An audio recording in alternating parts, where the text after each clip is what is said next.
Welkom! Hoe gaan het bij jou?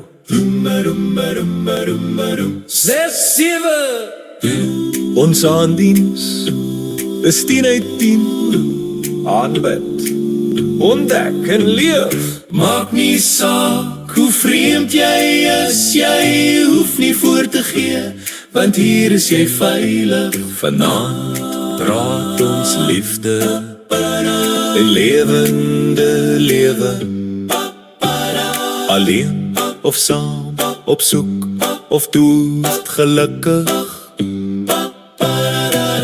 Jy kan saam praat en leer wat die Bybel daaroor sê. By ons groepe praat ons in liefdestale.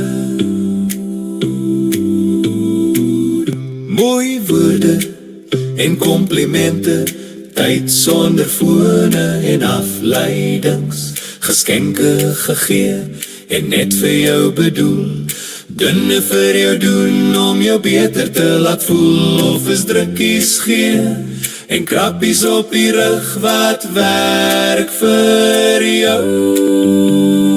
Onder die bome vibes vir matrix en studente na die handdiens.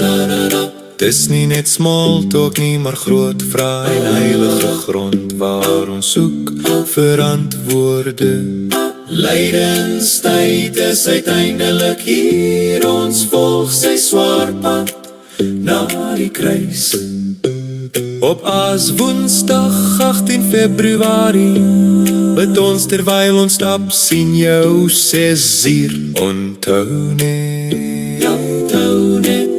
jou tekkies. Kan jy somme maak, boeke hou, ons finansies pos is net vir jou. Kontak die kerkkantoor om meer daarvan te hoor. Ons storie vanaand is klaar, nou is dit jou kans om te doen wat ons vra.